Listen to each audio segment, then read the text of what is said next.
ஐந்து கரத்தனை யானை முகத்தினை இந்தின் இளம்பிறை போலும் எயிற்றனை நந்தி மகந்தனை ஞான கொழுந்தனை புந்தியில் வைத்தடி போற்றுகின்றேனே. வணக்கம். நம்ம நேயர்கள் நிறைய பேர் மெயிலில் புத்தாண்டு பலன்கள் எப்போ சொல்கிறீங்க, ஆங்கில புத்தாண்டு 2017 ஆரம்பிக்குதுல்ல, அப்போ புது வருஷ பலன்கள் எப்போ வரும் அப்படின்னு சொல்லி இமெயிலில், ஃபோனில், சேட்டில் எல்லாம் நிறைய கேட்டுட்டு இருந்தாங்க. இன்னும் நம்ம வீடியோஸில் கமெண்ட்ஸில் கூட போட்டு விட்டாங்க, சனிப்பெயர்ச்சி பலனை காணோம், புத்தாண்டு பலன்களை எல்லாம் காணோம், எப்போ வரும் அப்படின்ட்டு. அதில் ஒரு விஷயம் புத்தாண்டு பலன்கள் அப்படிங்கிறது அதை ராசி பலனை வச்சு அதுக்கான பலன் அப்படின்னு சொல்லி நம்ம எப்போயும் சொன்னதில்லை. நம்ம சேனலில் பார்த்திங்கன்னா புத்தாண்டு பலன்கள்னு சொல்லக்கூடிய ஆண்டு பலன்கள் இருக்காது. ஆனால் அதே சமயத்தில் சனிப்பெயர்ச்சி, குரு பெயர்ச்சி பலன்கள், ராகு கேது பயிற்சி பலன்கள் கூட ஒரு முறை போட்டிருந்தோம் நம்ம. அப்போது இந்த 2017ஆம் ஆண்டு புது வருஷ பலன்கள் அப்படின்னு எடுத்துக்கிட்டால் 17 நிறைய சேஞ்சஸ் இருக்குது. அதாவது குரு பெயர்ச்சி இருக்குது, ராகு பெயர்ச்சி, கேது பெயர்ச்சி, அப்புறம் சனி பெயர்ச்சி, வருட கிரகங்கள்னு சொல்லக்கூடிய 4 கிரகங்கள் பெயர்ச்சி ஆகுது. அதனால் தொடர்ந்து அடுத்தடுத்து ஏதாவது ஒரு பெயர்ச்சி வந்துக்கிட்டே இருக்கும் இல்லையா. அதனால் அதுக்கு பலன் வந்துகிட்டே இருக்கும். அப்போ புத்தாண்டு பலன்கள்ங்கிறத விட இன்னும் கொஞ்சம் ஷார்ப்பாக பக்கத்தில் போய் பார்த்தா தானே இன்னும் தெளிவாக இருக்கும். அதனால் புத்தாண்டு பலன்கள்னு ஒன்றும் புதுசாக பண்ணலை. என்னென்னா ஒவ்வொரு நாளுமே நமக்கு புத்தாண்டு தான். ஜனவரி 1ஆம் தேதி வருதுன்னா அதிலேருந்து தான் நம்ம வருஷம் ஆரம்பித்து வர்றோம். அப்படிங்கிறதுனால இன்றைக்கி புத்தாண்டில் இன்றைக்கி என்ன செய்கிறோமோ அதை வருஷம் ஃபுல்லாக செஞ்சுக்கிட்டே இருப்போம். அதனால் இன்றைக்கி எல்லோரும் எந்திரிச்சதும் கோயிலுக்கு போயிட்டு வர்றது, பெரியவங்கள்ட்ட ஆசீர்வாதம் வாங்குறது, ஒரு சிலர் அந்த புது துணிமணிகள்லாம் உடுத்திட்டு ஃப்ரெண்ட்ஸுகளோடு போயிட்டு வர்றது அப்படிங்கிற மாதிரியான விஷயங்கள்லாம் இருந்தது. அது இந்த புத்தாண்டு கொண்டாடுற பழக்கம் அப்படிங்கிறது நம்ம நாட்டில் ஆங்கில முறை நம்ம ஃபாலோ பண்ணதுக்கப்புறம் வந்த விஷயங்கள் இதெல்லாம். அதனால் புத்தாண்டு பலன்கள் அப்படிங்கிறத தனியாக பார்க்குறதுங்கிறத காட்டில் நம்ம ஒவ்வொரு கிரக பயிற்சியும் பார்த்துட்டு வந்தோம்னா இன்னும் கிளியரான விஷயங்கள் பலது கிடைக்கும் அப்படிங்கிறதுல சந்தேகம் கிடையாது. ஒன்று. ரெண்டாவது இந்த புது வருஷ பலன்கள் அப்படின்னு வரையில் 3 பயிற்சி இருக்கிறதுங்கிறதுனால இந்த புத்தாண்டு கண்டிப்பாக எல்லாத்துக்குமே நல்ல ஒரு மாற்றத்தை கொடுக்கறதுக்கான புத்தாண்டாக இருக்கும். எப்படின்னா 4 கிரகங்கள் பயிற்சி ஆகுது. ராகு கேது பயிற்சி 1, குரு பயிற்சி 1, சனி பயிற்சி 1ன்னு இருக்கிறதுங்கிறதுனால இந்த 4 கிரகங்கள் பயிற்சியில் ஏதோ 2 பாசிட்டிவாகவும் ஏதோ ஒரு 2 மாறுதலாகவும் நிற்கிறதுக்கு ஒரு வாய்ப்பு உண்டு. எல்லாத்துக்கும் எல்லாமே நெகட்டிவாகவோ எல்லாத்துக்கும் எல்லாமே பாசிட்டிவாகவோ நின்றுறது கிடையாது. அதனால் அது பிரச்சனை இல்லை. அடுத்தது பெயர்ச்சி அப்படின்னு போகிறப்ப அதில் இன்னொரு விஷயம் பார்க்க வேண்டியது இருக்குது. சனி பெயர்ச்சி, குரு பெயர்ச்சி, ராகு கேது பெயர்ச்சின்னு வரையில் இப்போ மெயினாக ஹாட் டாப்பிக்காக இருக்கிறதுங்கிறது சனீஸ்வரனுடைய பெயர்ச்சி. ஜனவரி மாதம் 26ஆம் தேதி 2017 வருஷ ஆரம்பத்திலேயே சனி பகவான் கேட்ட நட்சத்திரம் 4ஆம் காலிலேருந்து விருச்சிக ராசியிலேருந்து மூல நட்சத்திரம் 1ஆம் காலுக்கு தனுசு ராசிக்குள்ளே பயிற்சி ஆகிறாரு. அப்போ 12 ராசிகளுக்கு என்ன மாதிரியான பலன்கள் செய்யும் அப்படிங்கிறது ஹாட் டாப்பிக்காக போயிட்டுருக்கக்கூடிய ஒரு விஷயம். ஆனால் இந்த சனி பகவானுடைய பயிற்சியை பார்த்திங்கன்னா வாக்கிய பஞ்சாங்கம், திருக்கணித பஞ்சாங்கம்னு 2 பஞ்சாங்கம் போட்டு வச்சுருக்கோம். அந்த 2 பஞ்சாங்கத்தில் வாக்கிய பஞ்சாங்கத்தில் இன்னும் பயிற்சி இல்லை. திருக்கணித பஞ்சாங்கத்தில் தான் இந்த ஜனவரி மாதம் 26ஆம் தேதி சனீஸ்வரன் பயிற்சி ஆகிறார். அப்போ நம்ம எதை ஃபாலோ பண்ணுறது, எதை எடுத்துக்கிறது அப்படின்னா எல்லா விதமான பண்டிகைகள், விரதாதி விசேஷங்கள் எல்லாமே நம்ம வாக்கிய பஞ்சாங்கத்தை தான் ஃபாலோ பண்ணுறோம். கோயில்லையும் அதான் ஃபாலோ பண்ணுறாங்க. சனீஸ்வரனுடைய ஸ்தலம்னு சொல்லக்கூடிய திருநள்ளாறுலேயே பார்த்திங்கன்னா சனி பகவானுடைய பயிற்சி ஜனவரி 26 கிடையாது. வாக்கிய பஞ்சாங்கத்தின்படி சனி பகவானுடைய பயிற்சி 2017 கடைசியில் அல்லது நவம்பரில் அல்லது டிசம்பரில் தான் அந்த பயிற்சி வருது அப்படிங்கிற மாதிரி வாக்கிய பஞ்சாங்கத்து கணக்கீடுகள் வருது. ஏன்னா வாக்கிய பஞ்சாங்கமும் 2-3 பஞ்சாங்கம் இருக்குது. அதுலேயும் ஒன்றுக்கு ஒன்று ஓரளவுக்கு ஒரு சின்ன டிஃப்ரென்ஸோடு இருக்கும். ஏன்னா எல்லா கணக்கீடுகளும் ஒரே மாதிரி வராதில்ல. எப்படி தான் ரெட்டப்பில் பெற்றாலும் 2 அட்லீஸ்ட் வேறு குணத்துலையாவது இருக்கும், வேறு முக அமைப்புலையாவது இருக்கலாம், கொஞ்சமாவது ஒரு சின்ன சேஞ்சாவது இருக்கும், 6 வித்தியாசங்கள் கண்டுபிடிக்கிற மாதிரி. அப்போ அந்த வகையில் இந்த சனி பகவானுடைய பயிற்சியும் நிறைய மாறுபாடுகளுக்கு உட்பட்டது. அதை திருக்கணிதத்தில் முன்னாடியே பயிற்சி ஆயிடுதுன்னு கொடுத்துட்டாங்கன்னா கூட திருநள்ளாறில் சனி பயிற்சி பண்ணுறதுங்கிறதோ அல்லது நவகிரக கோயில்னு சொல்லுவாங்க. இப்போ திண்டுக்கல் பக்கத்தில் பார்த்திங்கன்னா தெத்துப்பட்டியில் கோச்சார நவகிரக ஆலயம்னே ஒன்று இருக்குது. அந்த கோச்சார நவகிரக ஆலயத்தில் நவகிரகத்தை சுற்றி வர்றோம் இல்லைங்களா, அது ஸ்டாண்டர்டாக ஃபிக்ஸ் பண்ணியிருப்பாங்க. அந்த மாதிரி இல்லாமல் ஒவ்வொரு கிரகத்தையும் வந்து தனித்தனியாக எடுத்து வச்சு பூஜை பண்ணுவாங்க, அதுக்கு பெயர்ச்சிக்கு தகுந்த மாதிரியான அளவில். அப்போ அந்த மாதிரி சனி பகவானுடைய அந்த பெயர்ச்சிக்கான யாகம் பண்ணுறதுங்கிறதோ அல்லது பெயர்ச்சி பண்ணுறதுங்கிறதோ அல்லது திருநள்ளாறில் சனி பெயர்ச்சி பூஜைகள்லாம் பண்ணுறதுங்கிறது இது எல்லாமே பார்த்திங்கன்னா வாக்கிய பஞ்சாங்கத்தின்படி தான் பண்ணுவாங்க. அது இந்த வருஷ கடைசியில். ஆனால் திருக்கணித பஞ்சாங்கத்தில் இப்போ வந்தாச்சு, சனி பெயர்ச்சி வந்துருச்சு அப்படின்னு சொல்லி நிறையா வந்து பேசிகிட்டு இருக்காங்க, சொல்லிகிட்டு இருக்காங்க. இருந்தாலும் சனி பகவானுடைய பயிற்சிங்கிறது ஜோதிட ரீதியான்னு எடுத்துக்கிட்டோம்னா நம்ம வந்து இப்போ எடுத்துக்க முடியாது, இந்த வருட கடைசியில் தான் எடுத்துக்க முடியும். 2017 கடைசியில் தான் எடுத்துக்க முடியும். அந்த வகையில் வந்து அதுக்கு இப்போமே போடணுங்கிறது இல்லை, வீடியோ கொடுக்கறது பலன் போடுறதுங்கிறதெல்லாம் இப்போ உடனே பண்ணணுங்கிறது இல்லை.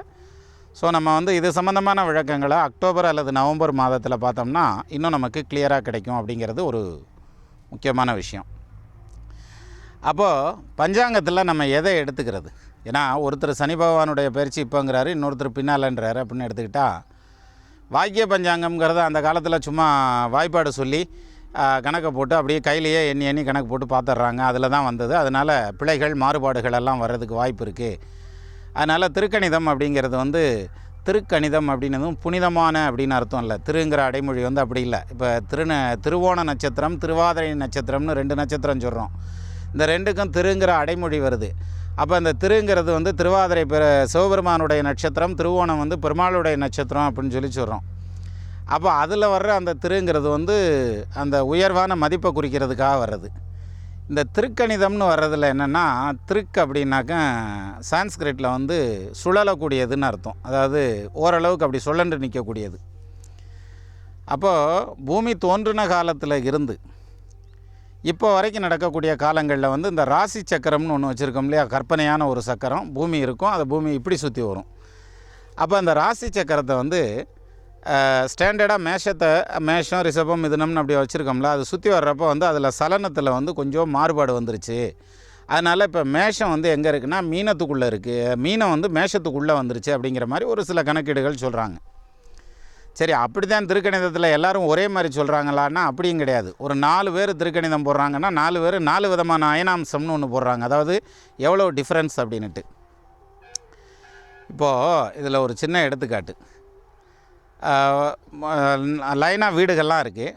அந்த வீடுகள்லாம் இருக்கையில் ஒவ்வொருத்தருக்கும் ஒவ்வொரு எல்லைக்கோடு நிர்ணயம் பண்ணியிருப்பாங்க. அது போய் சர்வே ஆஃபீஸ்லேருந்து கல் போட்டிருப்பாங்க. இந்த கல்லுலேருந்து 20 அடி வச்சு அல்லது 30 அடி வச்சு இந்த கல் வரைக்கும் ஒன்றுது, அதுக்கப்புறம் அங்கிட்டு 30 அடி அடுத்த ஆளுக்கு வரும் அப்படின்னு சொல்லி அப்படி வரிசையாக போட்டு அதுக்கு பட்டா நம்பர்லாம் கொடுத்து போட்டிருப்பாங்க. இப்போ இந்த திருக்கணிதம் என்ன பண்ணுது அப்படின்னாக்க, ஒரு குறிப்பிட்ட கால வரையறையில் அது அப்படியே நிற்கிது. அதுக்கப்புறம் இது ரொம்ப நாள் ஆச்சு, இது பழைய கணக்கீடு அப்படின்னு சொல்லிட்டு ஒரு 10 அடியை வந்து தள்ளி ஊனிக்கிறாங்க, அல்லது ஒரு 2 அடி தள்ளி ஊண்டிக்கிறாங்க இந்த கல்லை எடுத்து. அப்போது என்னுடைய இடம் வந்து பக்கத்து வீட்டுக்காரங்க இடத்துக்குள்ளேயும் இருக்குது, அதில் 2 அடி இருக்குது, அவங்களுக்கு அந்த பக்கம் இருக்கிறதுல 2 அடி இருக்குது அப்படின்னு அவங்களாம் தள்ளி வச்சுக்கிறாங்க. அதில் இன்னொருத்தர் வந்து என்ன சொல்கிறாரு, இல்லை 2 அடி இல்லை, 2 அடி 5 அங்குல இருக்குது, 2 அடி 6 அங்குல இருக்குதுன்னு சொல்கிறாங்க. அப்போ இன்னும் கொஞ்சம் தள்ளி வச்சுக்கிறோம் அப்படின்றாங்க. இப்படி ஆளாளுக்கு அந்த பொதுவான கோடை வந்து மாறி மாறி போடுறதுங்கிறதுனால அதில் வித்தியாசம் வந்துடுது திருக்கணிதத்தில். இதில் போகிறது கரெக்டாக அதில் போகிறது கரெக்டாங்கிற மாதிரியான குழப்பமெல்லாம் வந்து நமக்கு வந்துடுறதுக்கு அது ஒரு காரணம். சரி, அப்போது திருக்கணித பஞ்சாங்கத்தில் 4 பேர் போடல 4 விதமான கணக்கீடுகள் போடுறாங்க. இப்போ ஒரு ரோடு நேராக போயிட்டே இருக்குது, அது மெயின் ரோடு, 4-வே ட்ராக் மாதிரி ஒன்று நீளமாக போயிட்டுருக்கு, ஒரு 50-100 கிலோமீட்டருக்கு போகுது. அதில் சைடில் ஒரு ரோடு வந்து ஜாயிண்ட் ஆகுது, பக்கத்துலேயே வருது, கூடையே வருது. கொஞ்சம் தூரம் வந்தது அப்புறம் தனியாக விலகி போயிடுது. போய் ரொம்ப நேரம் கழித்து நம்ம போயிட்டே இருக்கணும் அந்த ஹைவேல, ரொம்ப நேரம் கழித்து அப்புறம் திருப்பி வந்து சேரும். அப்புறம் அந்த ரோட்டை கிராஸ் பண்ணி இங்கிட்டு போவோம், அப்புறம் இந்த பக்கம் லெஃப்ட்டில் கொஞ்சம் தூரம் போயிட்டு அப்புறம் திருப்பி வந்து பக்கத்தில் சேர்ந்துக்கும். இப்படி வர்றது தான் திருக்கணிதம். ஏன்னா வாக்கிய பஞ்சாங்கத்தை பொறுத்த வரைக்கும் எடுத்துட்டால் ஒரு சிஸ்டம்னு ஒன்று வச்சுருக்காங்க. இந்த சிஸ்டமேட்டிக்காக இப்படி தான் வரும் அப்படிங்கிற மாதிரியான ஒரு கணக்கீடு வச்சுருக்காங்க. கால கணக்கீடுகள்னு பண்ணுறப்ப எப்பயுமே இந்த கலி சுத்த தினம் அப்படிம்பாங்க. இன்றைக்கி என்ன நாள் அப்படின்னு பார்க்குறப்ப இன்றைக்கி வந்து கலியுகத்தில் இத்தனாவது நாள் அப்படிங்கிறது தான் கலி சுத்த தினம் அப்படின்னு சொல்லி எடுப்பாங்க. நம்ம அந்த அடையாளத்தை இல்லாமல் நிறையா வந்து அதுக்கு சப்டைட்டில்லாம் கொடுத்து வச்சுருக்கோம். எப்படி ஒரு பள்ளியோடன்னு இருந்துச்சுன்னா அதில் ஹெட்மாஸ்டர் இருப்பார், அப்புறம் அசிஸ்டண்ட் ஹெட்மாஸ்டர் இருப்பார், அப்புறம் வந்து வகுப்பாசிரியர்கள்லாம் இருப்பாங்க, அதுக்கப்புறம் சப்ஜெக்ட் வைஸ் எடுக்கிறவங்கலாம் இருப்பாங்க, அப்புறம் ஸ்டாஃப்ஸ் இருப்பாங்க. இந்த மாதிரி ஒன்றுக்கும் நம்ம கிரேடு வச்சுருக்கோம். இதெல்லாம் சேர்ந்தது தான் ஸ்கூல் அப்படிங்கிற மாதிரி. அது மாதிரி நம்ம கால கணக்கீடுகளை வந்து எளிமைப்படுத்துறதுக்காக நிறையா விஷயங்கள் வச்சுருக்கோம். எது வாக்கிய பஞ்சாங்கத்துலேயும் ஒன்றும் வந்து வாய்ப்பாடை சொல்லி அப்படியே கையில் எண்ணியெல்லாம் போட்டு போயிடுறதெல்லாம் கிடையாது. அதை விட நிறையா விஷயங்கள் வந்து ரொம்ப ஆழமான கால கணக்கீடுகள் எல்லாமே வந்து வாக்கிய பஞ்சாங்கத்தில் உண்டு. பொதுவாகவே வந்து காலத்தை பற்றி கணக்கிடுறப்ப யுகங்கள்னு கணக்கிடுவாங்க. பூமி தோன்றினதுக்கப்புறம் ஒரு நெபுலா சுற்றிட்டு இருந்தது, அதிலேருந்து மற்ற கிரகங்கள்லாம் பிஞ்சிட்டு வந்தது, அப்புறம் அது தனியாக சுற்ற ஆரம்பிச்சிச்சு, அது குளிர்ந்தது, அதுக்கப்புறம் தண்ணி வந்தது, தண்ணி உண்டானதுக்கப்புறம் வெளிச்சம் வந்தது, அதுக்கப்புறம் தண்ணி வந்தது, தண்ணி வந்ததுக்கப்புறம் உயிரினங்கள்லாம் ஜீவராசிகள்லாம் தோன்றுச்சு. அப்படிங்கிற மாதிரி படிப்படியாக வர்றோம். நம்ம இதில் வந்து உயிரியல்லாம் அந்த மாதிரிலாம் படிச்சுட்டு வந்திருப்பாங்க, ஒன்று ஒன்றா வந்திருக்கு அப்படின்ட்டு. அப்போது ஒரு ஸ்டேஜ் வரையில் இந்த கால கணக்கீடுன்னு ஆரம்பிக்கிறாங்க. அந்த கால கணக்கீடுன்னு முதல்ல ஆரம்பிக்கிறது யுகங்களில் ஆரம்பிக்கிறாங்க. இந்த யுகங்கள் அப்படின்னு சொல்கிறது வந்து 4 விதமாக பிரிச்சிருப்பாங்க. கிரேதாயுகம், திரேதாயுகம், துவபர யுகம், கலியுகம். இதை பற்றி நம்ம முதல்ல கூட ஒரு வீடியோவில் நான் பேசியிருக்கேன்னு நினைக்கிறேன். அதனால் இதை ஷார்ட்டாக சொல்லிவிட்டு அடுத்ததுக்கு போகலாம். அப்போ இந்த 4 யுகங்களில் கிரேதாயுகம், திரேதாயுகம், துவபர யுகம், கலியுகம், இந்த 4 சேர்ந்தது ஒரு சதுர்யுகம். இப்படி 34 சதுர்யுகம் சேர்ந்தது ஒரு மன்வந்திரம். அது மாதிரி 64 மன்வந்திரம் சேர்ந்தது பிரம்மாவுக்கு ஒரு உள்மூச்சு. அப்புறம் திருப்பியும் 64 மன்வந்திரம் போனால் பிரம்மாவுக்கு ஒரு வெடிமூச்சு. இப்படி நம்ம படைத்த பிரம்மாவுக்கு வயசு 35 அப்படிங்கிற ஒரு கால கணக்கீடெல்லாம் கொடுக்குறாங்க. சரி, இதெல்லாம் இருக்கட்டும். அப்போது காலத்தை கணக்கிடுறதுக்கு எப்படி கடிகாரம்னு வச்சு 12 மணிக்கு அப்புறம் 1 மணியில் ஆரம்பித்து அப்படியே வட்டமாக வந்து திருப்பி 12 மணிக்கு வரோம், அப்புறம் இரவு 12 மணி நேரம் அப்படின்னு ஆரம்பிக்கிறோமா, அது மாதிரி பஞ்சாங்கம்னு எடுத்துக்கிட்டால் முதல்ல வந்து கலியிலேருந்து தான் ஆரம்பிப்பாங்க, கலியுகம் அப்படின்னு. ஏன்னா இந்த சதுர்யுகம் 4 யுகத்தில் இப்போ கடைசியாக நடந்திருக்கிறது கலியுகம். கலிகாலத்தில் என்னெல்லாம் நடக்குது பாரு அப்படின்னு சொல்லி பெருசுகள்லாம் சொல்லுவாங்கள்ல, கேள்விப்பட்டிருப்போம்ல, அது மாதிரியான கலியுகம். சரி, இப்போது கலியுகம் அப்படிங்கிறது வந்து பார்த்திங்கன்னா ஆமாம், கலியுகம்ங்கிறதுல வந்து இத்தனை வருஷம் ஓடி இருக்குது, 5100 சில்வான வருஷம் ஓடி இருக்குது அப்படிங்கிற ஒரு பாயிண்ட் கொடுத்துருப்பாங்க. இந்த கலியுகம்ங்கிறது பேஸ். முதல்ல வந்து யுகங்கள் 4 யுகங்கள். அதுக்கு முன்னால் வந்து பிரம்மாவுடைய உள்மூச்சு, வெளிமூச்சு, மன்வந்திரம், அதுக்கப்புறம் சதுர்யுகம், அதுக்கப்புறம் சதுர்யுகத்தில் ஒரு யுகமான கலியுகம். அந்த கலியுகத்தில் அதிலிருந்து பிரிஞ்சு பாரத நாட்டுக்கு வருது. சாலிவாகனனுடைய ஆட்சி ஆரம்பித்த காலம், சாலிவாகனன்னு ஒரு ஆட்சி நடந்ததுன்னு சொல்லிட்டு அந்த ஆட்சி ஆரம்பித்த காலங்கிறத ஒன்றுன்னு வச்சு சாலிவாகன சகாப்தம் அப்படின்னு ஒரு இயர் கணக்கு போடுறாங்க. இதை எப்படி கால்குலேட் பண்ணுவாங்கன்னா, இந்த சாலிவாகன சகாப்தம்ங்கிறது நமக்கு மெயினாக இருக்கிறது கலியுகம். அந்த கலியுகத்திலேருந்து 3179 கழிச்சாக்கும் சாலிவாகன சகாப்தம்ங்கிறது வரும். அப்போ கலியுகம் தோன்றி 3179 வருஷம் கழித்து சாலிவாகனனுடைய ஆட்சி ஆரம்பமானது. அதிலேருந்து அப்புறம் நமக்கு கேலண்டர் ஸ்டார்ட் பண்ணுறோம். இப்போது ஆங்கில கேலண்டர்லாம் பார்த்திங்கனாக்கா ஒரு 2 நூற்றாண்டுகளுக்கு முன்னால், 3 நூற்றாண்டுகளுக்கு முன்னால் மாதத்துக்கான நாட்களை ஏற்றுனாங்க, இறக்குனாங்க அப்படிங்கிற மாதிரியான ஒரு சில கணக்கீடுகள்லாம் சொல்கிறாங்க. இதெல்லாம் இப்போ வரைக்கும் ரிப்பேர் பார்த்துக்கிட்டே இருந்திருக்காங்க. இப்போ இந்த 20ஆம் நூற்றாண்டுன்னு வரையில் ஒரு மாதிரி ஸ்டடி ஆகி நிற்கிது. ஆனால் நம்ம தமிழ் கணக்கீடுகள்ங்கிறது வந்து எப்பயே ஸ்டடி பண்ணி நிப்பாட்டிட்டான். அந்த வகையில் சாலிவாகன சகாப்தம் முதல்ல வந்து கலியுகத்தை எடுத்துக்கிறோம். கலியுகத்திலேருந்து அப்புறம் சாலிவாகன சகாப்தம்னு எடுக்கிறோம்.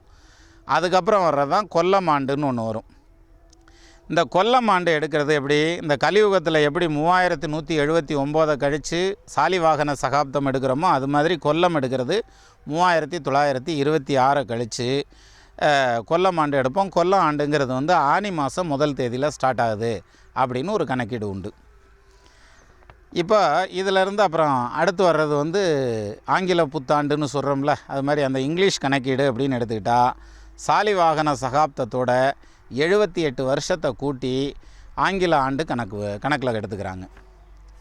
சரி, இது இல்லாமல் இன்னொரு வருஷம் இருக்குது, அதுக்கு பேர் பசலின்னு பேர். இந்த பசலிங்கிறது என்னென்னா, அக்பர் காலத்தில் வரி வசூல் பண்ணுறதுக்காக நார்த் இந்தியாவில் வந்து அறிமுகப்படுத்தின ஒரு மெத்தடு, அதான் பசலி.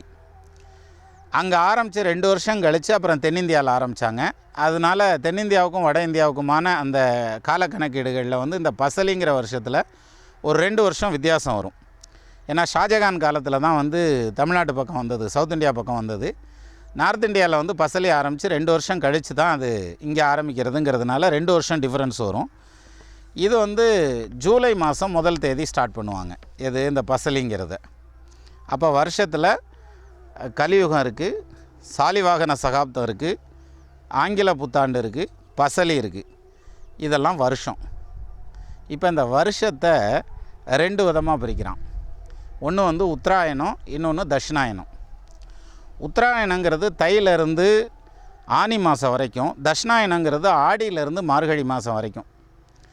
உத்தராயணம்ங்கிறது வேறு ஒன்றும் இல்லை, சூரியன் வந்து ராசி சக்கரத்தில் மேலே இருக்கிறதெல்லாம் உத்தராயணம், கீழே இருக்கிறதெல்லாம் வந்து தட்சிணாயனம்னு ஒரு கணக்கு உண்டு. இந்த உத்தராயண காலம்ங்கிறது வந்து தேவர்களுக்கான பகல் பொழுதுன்னும், தட்சிணாயன காலம்ங்கிறது வந்து தேவர்களுக்கான இரவு பொழுது அப்படிங்கிறதும் விதி. அதனால தான் அந்த இரவு பொழுது முடிஞ்சு பகல் பொழுது ஆரம்பிக்கக்கூடிய டைம் வந்து மார்கழி மாதம். அதனால தான் பகவான் வந்து கீதையில் மாதங்களில் நான் மார்கழி அப்படின்னு சொல்லியிருக்கார். நம்ம மக்கள் வந்து இப்போ சயின்ஸ் அண்ட் டெக்னாலஜி எல்லாம் வளர்ந்ததுக்கப்புறம் நிறைய ஆராய்ச்சி எல்லாம் பண்ணி ரொம்ப குளிர் காலமாக இருக்கிறதுங்கிறதுனால மார்கழி மாதத்தில் வந்து ஓசோன் படலம் வந்து ரொம்ப பூமிக்கு பக்கத்தில் வந்திருக்கும். அப்போ காலையில் சீக்கிரமே எழுந்து நம்ம வெளியில் போனோம்னா அந்த முழுமையான பியூரான ஆக்சிஜன் வந்து நிறைய நமக்கு கிடைக்கும் அப்படின்னு சொல்லி வெளிநாடுகளில் நிறைய ஆராய்ச்சி எல்லாம் பண்ணி நமக்கு தகவல் சொல்கிறாங்க. நம்ம சரின்னு கேட்டுக்கிறோம். ஆனால் அதுக்கு முன்னால் மார்கழி மாதமாக விளக்கு பூஜைக்கு போ, அதே மாதிரி ஆழ்வார் பாசுரங்கள்லாம் படிங்க, பெருமாள் கோயிலுக்கு போங்க, காலையில் சீக்கிரமே எழுந்திரிச்சு போங்க அப்படின்ற மாதிரி சொல்லி, அதே மாதிரி கிராமப்புறங்களில் இன்னும் உண்டு, வாசல் தெளித்து சாணியில் பிள்ளையார் வச்சு அதில் பூசணி பூவை குத்தி வை அப்படின்னு சொல்லுவாங்க. இது எல்லாமே வீட்டுக்குள்ளே வச்சுக்கிட்டே பண்ண முடியாது, எல்லாம் வெளியில் வந்து தான் பண்ணணும். அதுவும் குளிச்சுட்டு பண்ணுவாங்க.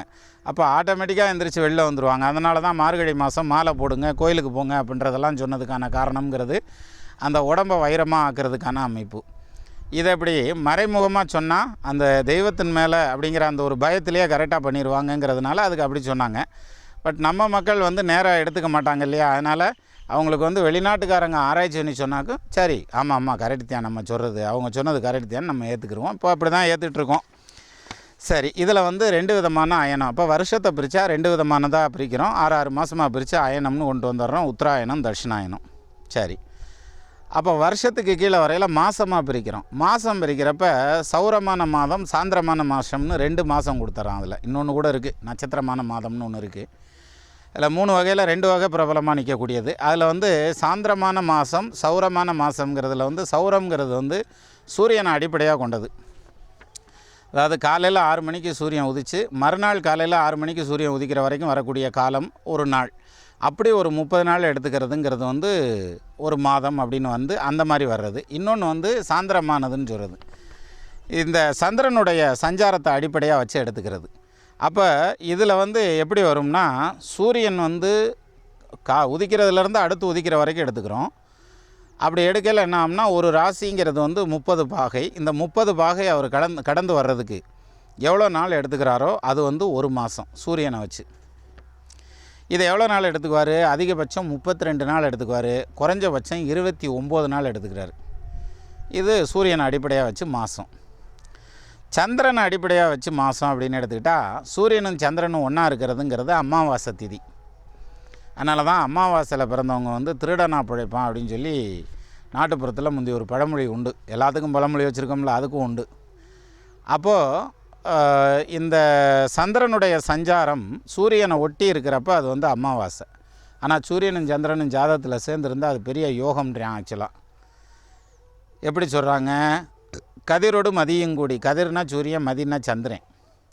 கதிரோடு மதியங்கூடி கலந்தொரு ராசி நிற்க துதிபெரு உலகில் வந்தோன் சூட்சும கருவியாலும் அதிவித பாஷாணங்கள் அமைத்திடும் வல்லோனாகி விதியுடன் இருப்பனின்னோன் மேன்மையாய் அறிவுள்ளானேன்னா. நல்ல புத்திசாலியாக இருப்பார், நல்ல ஆயுசு பலத்தோடு இருப்பார் அப்படின்லாம் சொல்லுது. எது சூரியன் சந்திரன் சேர்ந்துருக்கிறதுங்கிறது, திருடனாக இருப்பான்லாம் சொல்லலை.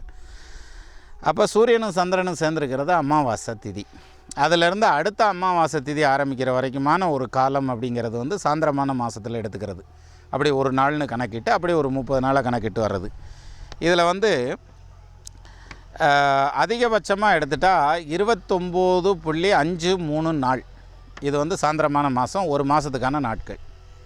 சரி, இப்போ மாதம் எப்படின்னு பார்த்துட்டோம். அடுத்தது வந்து தினம். ஒரு நாளைக்கும் எப்படி வருது, அதாவது ஒவ்வொரு நாளும் வந்து எப்படி பிரிக்கிறாங்க அப்படின்னு பார்க்குறப்ப இதை 3 வகையாக பிரிக்கலாம். ஜென்ரலாக யூஸ்வலாக 2 வகை, இன்னொரு வகை சேர்த்து சொல்லலாம். ஒன்று வந்து ஹிந்துயிசத்தில் இருக்கக்கூடியது. நம்ம நாடுகளில் ஆரம்பத்திலேருந்து ஃபாலோ பண்ணிட்டு வர்றது எப்படின்னா, நமக்கு நாள் மாறுறதுங்கிறது வந்து காலையில் 6 மணிக்கு சூரியன் உதிச்சா மறுநாள் காலையில் 6 மணிக்கு சூரியன் உதிக்கிற வரைக்கும் அதே கிழமை தான். தட் இஸ் ஞாயிற்றுக்கிழமை அன்றைக்கி காலையில் சூரியன் உதிக்கிறார், 6 மணிக்கு உதிக்கிறார்னு வச்சுக்குவோம். அன்றைக்கி பகல் ஃபுல்லாக முடிஞ்சு நைட்டு ஃபுல்லாக முடிஞ்சு மறு தடவை திங்கக்கிழமை காலையில் சூரியன் உதிக்கிற வரைக்கும் அவர் 6 மணிக்கு உதிச்சார்னா 5:59 வரைக்குமே நாள் தான் கணக்கு. அது ஞாயிற்றுக்கிழமை தான். அதனால தான் 12 மணிக்கு மேலே குழந்தைங்க பிறந்திருந்தாலும் அவங்களுக்கு ஜாதகம் எழுதுகிறப்ப பாருங்கள் நாள் கிழமையை போட்டு எழுதி கொடுத்துருப்பாங்க. அப்படி எழுதுனா தான் கரெக்டு, இல்லாட்டி தப்பு. சரி, அப்போ நமக்கு நாட்கள் அப்படிங்கிறது வந்து எப்படி எடுத்துக்கிறோம், நாள் சூரிய உதயத்திலேருந்து மறுநாள் சூரிய உதயம் வரைக்கும் வரக்கூடிய முழு கால அளவுங்கிறது வந்து ஒரு நாள் அப்படின்னு எடுத்துக்கிறோம். இந்த ஆங்கில கணக்கீடு என்ன பண்ணுது, நைட்டு 12 மணிலேருந்து அடுத்து திருப்பி நைட்டு 12 மணி வரைக்கும் ஒரு நாள் அப்படின்னு கணக்கு எடுத்துக்கிறாங்க. இதே இது வந்து முஸ்லீம்ஸ் எப்படி கணக்கு எடுத்துக்கிடுவாங்கன்னா, சூரியன் அஸ்தமனம் ஆகிறதுலேருந்து மறுநாள் சூரியன் அஸ்தமனம் ஆகிற வரைக்கும் வரக்கூடிய காலத்தை எடுத்துக்கிறாங்க அப்படின்னு ஒரு கணக்கீடு சொல்கிறாங்க. இப்படி 3 விதமான கணக்கீடு நாளை பற்றி கணிக்கிறப்ப. இந்த நாளையும் தனித்தனியாக பிரிக்கிறப்ப அதை 2ஆக பிரிக்கலாம். ஒன்று பகல் பொழுது, அப்புறம் இரவு பொழுது அப்படின்ட்டு. பகல் பொழுதுங்கிறத வந்து அகஸ் அப்படின்னு சொல்கிறோம். இந்த பகல் பொழுது எவ்வளோ நேரம் இருக்கும், அப்போ சூரியன் உதயத்திலேருந்து அஸ்தமனம் வரைக்குமான ஒரு காலம், அது பகல் பொழுது. அதுக்கு ஆப்போசிட்டாக வர்றதுங்கிறது அப்புறம் இரவு பொழுது அப்படின்னு சொல்லி அதில் 2ஆக வந்துடுது. சரி, இது வந்து தோராயமாக எவ்வளோ வரணும் அப்படின்னாக்கா 30 நாழிகை வரலாம். 30 நாழிகை வந்து பகல்லையும் 30 நாழிகை வந்து இரவுலையும் அப்படின்னு வந்தால் 60 அப்படின்னு வந்துடுது. இதை நம்ம இன்றைக்கி வரைக்கும் ஃபாலோ பண்ணிகிட்ருக்கோம். அதனால தான் வாக்கிய பஞ்சாங்கத்தினுடைய முக்கியத்துவம். எப்படி ஃபாலோ பண்ணுறோம், நீங்கள் கடிகாரத்தை எடுத்து பார்த்தீங்கன்னா 10 நிமிஷம் ஆகுது நான் பிறப்பிட்டு, 20 நிமிஷம் ஆகுது, 30 நிமிஷம் ஆகுதுன்னு சொல்லுவாங்க. 60 நிமிஷம் ஆகுதுன்னு சொல்ல மாட்டாங்க. 59 நிமிஷம் வரைக்கும் வேணால் சொல்லலாம், 60வது நிமிஷம்னு சொல்ல முடியாது. ஸோ இந்த 60ங்கிறத நம்ம ஃபாலோ பண்ணிக்கிட்டு தான் இருக்கோம். அப்போ 60 நாழிகை அப்படிங்கிறத அது நம்மளுடைய எளிமையான கணக்கீடுகளுக்காக அந்த 12 24 மணி நேரம்ங்கிறத கன்வெர்ட் பண்ணுனா கூட நிமிஷங்கிறத 60 தான் ஏற்றுக்கிட்டு இருக்கோம். ஸோ அந்த வகையில் வந்து நாளை 2 வகையாக பிரிச்சிடுறாங்க. இது மட்டும் இல்லாமல் இதை கணக்கிடுறதுக்காக வந்து சந்திரன் எல்லாம் வச்சுருக்கோம் இல்லையா, அதாவது சந்திரன் நட்சத்திரங்கள் பிரிச்சுருக்காங்க. நட்சத்திரம்ங்கிறது வந்து 27 விதமான நட்சத்திரம். அஸ்வினி, பரணி, கிருத்திகை, ரோகிணி, மிருகசீர்ஷம், திருவாதிரை, புனர்பூசம், பூசம், ஆயில்யம், மகம், பூரம், உத்தரம், அஸ்தம், சித்திரை, சுவாதி, விசாகம், மனுஷம், கேட்டை, மூலம், பூராடம், உத்திராடம், திருவோணம், அவிட்டம், ஜதயம், பூரட்டாதி, உத்திரட்டாதி, ரேவதி, 27 நட்சத்திரம். இந்த 27 நட்சத்திரத்தையும் இப்போ ரேவதி நட்சத்திரம்னா ஒரே ஒரு நட்சத்திரம்னு அர்த்தம் இல்லை, ரேவதி நட்சத்திரத்தினுடைய கூட்டம். அஸ்வினி நட்சத்திரம் அப்படின்னா ஒரே ஒரு நட்சத்திரத்தை அஸ்வினின்னு சொல்கிறதில்ல, அஸ்வம்னா குதிரை. அப்போது அந்த அஸ்வினி நட்சத்திரத்தினோட கூட்டத்தோட வடிவத்தை பார்த்தோம்னா இது குதிரை மாதிரி இருக்கும், குதிரையினுடைய முகம் போல் இருக்குது, அதனால் அது வந்து அஸ்வினி அப்படின்னு சொல்லி சொன்னாங்க. அது மாதிரி ராசிக்கு எல்லாத்துக்கும் அந்த வடிவத்தை ஒத்து பேர் வச்சுருக்காங்க. அப்போ நட்சத்திரங்கிறது 27 நட்சத்திரம் கிடையாது, 27 நட்சத்திர கூட்டம். அந்த 27 நட்சத்திர கூட்டத்தை எடுத்து இந்த சுற்றி வரக்கூடிய பால் வீதி இருக்குது இல்லையா, அதாவது ராசி சக்கரமாகட்டும் அல்லது சூரியன் சுற்றி வர்றது அல்லது நவகிரகங்கள் சுற்றி வர்றதுங்கிறத அந்த வீதியை வந்து 12ஆக பிரித்து அது ஒன்று ராசின்னு வச்சு அதுக்கு ஒரு 30 பாகம் அளந்து விட்டு அதில் வந்து 2.25 நட்சத்திரம் ஒரு ராசிக்குள்ளே வர்ற மாதிரி அடைச்சி நம்ம என்ன பண்ணிட்டோம், பிறந்தோம், வளர்ந்தோம், படித்தோம், வேலைக்கு போனோம், கல்யாணம் பண்ணோம், பிள்ளை குட்டியை பார்த்தோம், அவங்கள செட்டில் பண்ண பார்த்தோம், சொத்து சோகம் சேர்க்குறதுக்கு ட்ரை பண்ணோம், வெளிநாடு போனாங்க, உள்நாட்டில் இருந்தாங்க, சம்பாரிச்சாக, சண்டை ஓட்டாக போயிட்டான். பேரினை நீக்கி பிணமென்று பெயரிட்டு சூறையாம் காட்டிடை கொண்டு போய் சுட்டிட்டுன்னு நீரினில் மூழ்கி நினைப்பொழிந்தார்களேன்னு முடிச்சிருவாங்க. அப்போது இந்த தன்னுடைய வாழ்க்கையை மட்டுமே பார்க்குறதுக்கு இன்றைக்கி நேரம் இல்லை. யாரை கேளுங்க, எனக்கு நேரம் இல்லைம்பாங்க. அவங்க வாழ்க்கையை பார்த்துக்கிறதுக்கு, தன்னுடைய வேலையை செய்கிறதுக்கு, தன்னுடைய சொந்த பந்தத்தில் ஒரு ஃபங்க்ஷன் அட்டன் பண்ணுறதுனா கூட நேரம் இல்லைம்மா. ஆனால் இப்பேற்பட்ட நேரமில்லாத சூழ்நிலையில் தான் அந்த காலத்தில் இருக்கிறவங்களும் இருந்திருப்பாங்க. முனிவர்கள், ரிஷிகள் எல்லாம் அவங்கவுங்க வேலையும் பார்த்துட்டு தான் இருந்திருப்பாங்க. அதையும் பார்த்துக்கிட்டு பொதுவான இந்த வேலையும் பார்த்து இந்த வானமண்டலத்தை பிரித்து என்னென்ன மாதிரியான சிஸ்டமேட்டிக்காக வருதுன்னு எழுதி அதை எல்லாத்தையும் ரெக்கார்ட் பண்ணி வச்சு அதை வந்து வாய் வழியாகவே ஒரு தலைமுறையாக கொண்டுட்டு போய் அப்புறம் அதில் ஒரு தலைமுறை வந்து அதை ரெக்கார்டிக்கல் எவிடன்ஸாக கொண்டு வந்து அப்புறம் பாடமாக கொண்டு வந்து அப்புறம் படித்து இப்போ நவீன காலத்தில் அதை கொண்டு வந்து கம்ப்யூட்டருக்குள்ளே விட்டு கம்ப்யூட்டர்லேயும் ஜாதகம் கணிக்கப்படும் அப்படின்னு கொண்டு வந்துடுறோம். இவ்வளவும் வந்ததுக்கப்புறம் திருக்கணிதம் வருது. இல்லை நீங்கள் சொல்கிறது தப்பியா அப்படின்ற மாதிரியான ஒரு செட்டப்பில் அவங்க வர்றாங்க. வந்து என்ன சொல்கிறாங்க, இல்லை நீங்கள் சொல்கிறது தவறு, இந்த கணக்கீடுகள்லாம் நான் போடுற மாதிரி போடணும் அப்படின்னு சொல்லிட்டு இவங்க ஒரு கணக்கை போடலை. சரி, எல்லாம் ஒரே அயனாம்சத்தில் நிற்கிதானே, நிற்கலை. ஆளுக்கு ஒரு அயனாம்சத்தில் போய் நிற்கிது. ஒருத்தர் ரோடு வந்து இப்படி பக்கத்தில் வந்து அந்த சப் ரோடு கிட்ட வந்துருச்சுன்றாரு. இன்னொருத்தர் இல்லை கிட்ட வரல, அது கிராஸ் பண்ணி இந்த பக்கமே வந்துருச்சுன்றாரு. இன்னொருத்தர் வந்து இல்லை கிராஸ் பண்ணி வரல, அப்படியே திருப்பி யூட்டன் எடுத்து போயிடுச்சுன்றாங்க. ஆக அதில் ஒன்றும் தீர்மானமான முடிவுக்கு வரல. ஆனால் நம்ம இன்னும் செயல் பண்ணிகிட்டே இருக்கோம், போய்கிட்டே இருக்கோம். அப்போது வாக்கிய பஞ்சாங்கத்தை எடுத்துக்கிறதுக்கான காரணமே அதான். நீங்கள் எப்போ வாட்சில் மணின்னு பார்க்க ஆரம்பிச்சிட்டிங்களோ அப்பயே வாக்கிய பஞ்சாங்கத்தை ஃபாலோ பண்ணுற மாதிரியான ஒரு அர்த்தம். ஸோ அப்பேற்பட்ட அந்த வாக்கிய பஞ்சாங்கம்ங்கிறது வந்து இந்த நட்சத்திரம் வரைக்கும் வந்தோம் இல்லையா, இதை தான் எடுக்கிறான். முதல்ல 4 நட்சத்திரம் பார்த்து செய்யுங்கன்னு சொல்லி சொல்கிறாங்கல்ல. அப்போ பஞ்சாங்கம்ங்கிறது 5 விதமான அங்கம் அப்படின்னு ஒரு பாயிண்ட்டை கொண்டு வர்றாங்க. அதில் வந்து ஃபஸ்ட்டு வர்றதே தினம். இது இன்றைக்கி என்ன கிழமை. ஏன்னா நம்ம வானமண்டலத்தை பிரித்து வச்சுருக்கோம். அதில் நட்சத்திரம்லாம் இருக்குது. இந்த நட்சத்திரத்துக்கு ஏற்ற மாதிரியான அந்த கிரகங்கள் எல்லாம் சுற்றி வர்றதுங்கிறத வந்து இந்த நட்சத்திரத்தை பேஸ் பண்ணி எந்த இடத்துல இருக்குது இருக்குங்கிறத தெரிஞ்சுட்டு வரோம். ஏன்னா இப்போ ஜென்ரலாக ஒரு அடையாளம் சொல்லணும்னா அந்த சினிமா கோட்டை இருந்துச்சு முன்னாடி, அதுக்கு பக்கத்தில் தான்ப்பா வீடு, அந்த பெரிய புளியாமரம் இருந்துச்சுல்ல அப்படின்னுவாங்க. வானத்தில் என்னத்தை போய் காமிக்கிறது, ஒன்றத்தையும் காமிக்க முடியாது. அதுக்கு பதிலாக தான் இந்த நட்சத்திர காலில், இந்த ராசியில், இந்த இடத்துல இந்த கிரகம் இருக்குது அப்படின்னு தனித்தனியாக சொல்லிகிட்டே வந்தாங்க.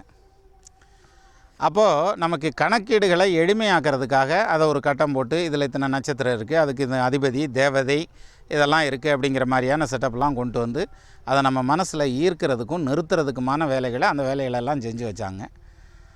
அப்போ அதில் முதல்ல வர்றதே தினம்தான். என்ன கிழமை இன்றைக்கி அப்படிங்கிற அந்த ஒரு பாயிண்ட்டு. அடுத்து வர்றது வந்து திதி. திதிங்கிறது சூரியனுக்கும் சந்திரனுக்குமான தூரம் எவ்வளோ இருக்கும் அப்படிங்கிறது. அதில் வந்து 15 வளர்பிறை திதி இருக்கும், 15 தேய்பிறை திதி இருக்கும். பௌர்ணமி திதியில் பார்த்திங்கன்னா சூரியனும் சந்திரனும் 180 டிகிரி டிஃப்ரென்ஸில் இருக்கும், நேர் ஆப்போசிட்டில் இருக்கும். அமாவாசை திதியில் பார்த்திங்கன்னா சூரியனும் சந்திரனும் 2 பேரும் ஒரே டிகிரியில் நிற்பாங்க, அதுதான் அமாவாசை. அப்போது திதி அப்படிங்கிறது வந்து சூரியனுக்கும் சந்திரனுக்கும் இடைப்பட்ட தூரத்தை வச்சு எடுத்துக்கிறது. அடுத்தது நட்சத்திரம். என்ன கிழமை, என்ன திதி, என்ன நட்சத்திரம், அதுக்கடுத்து வர்றது என்ன யோகம் அப்படின்னு வர்றது.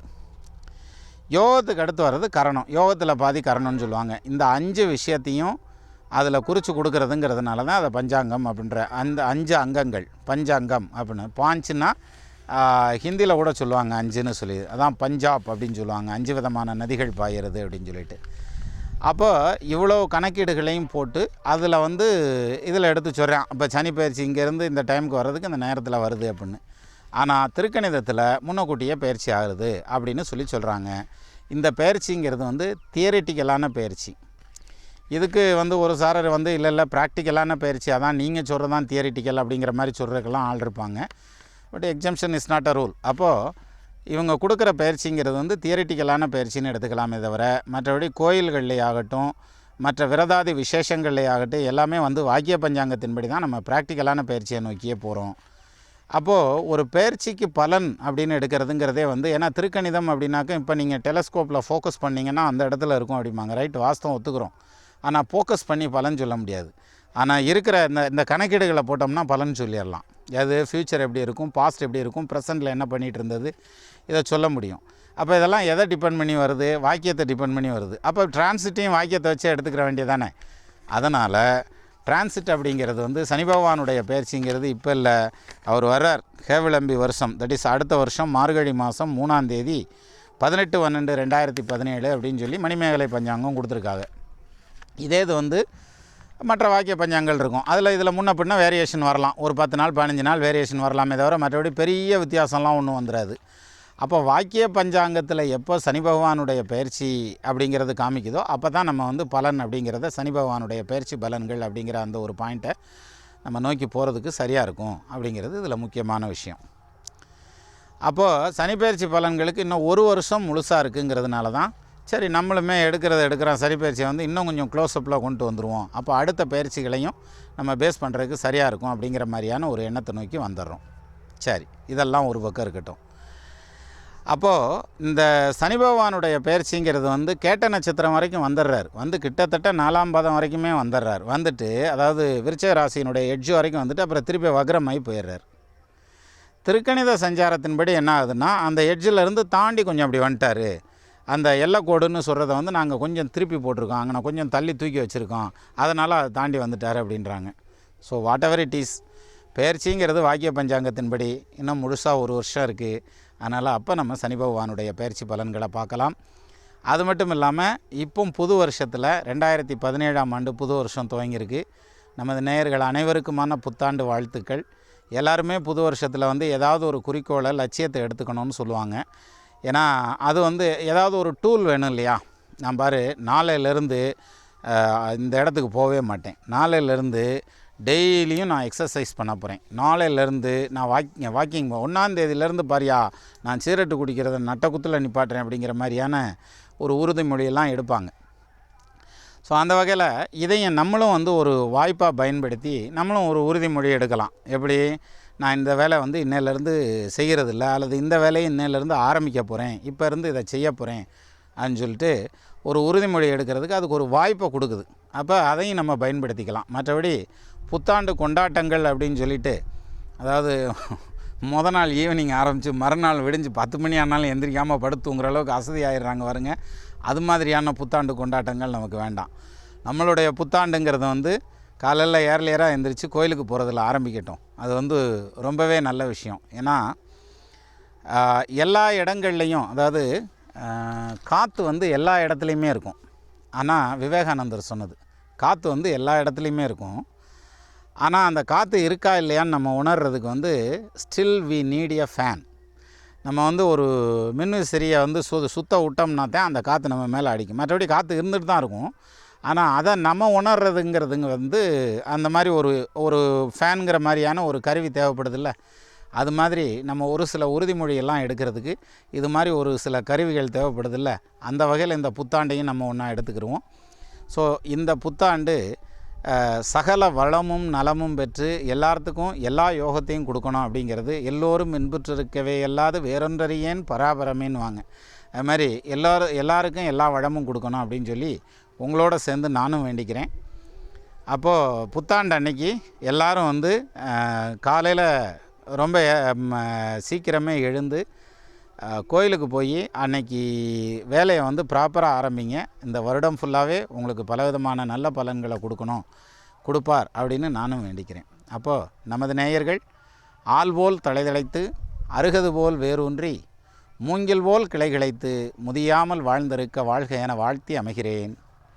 வணக்கம்.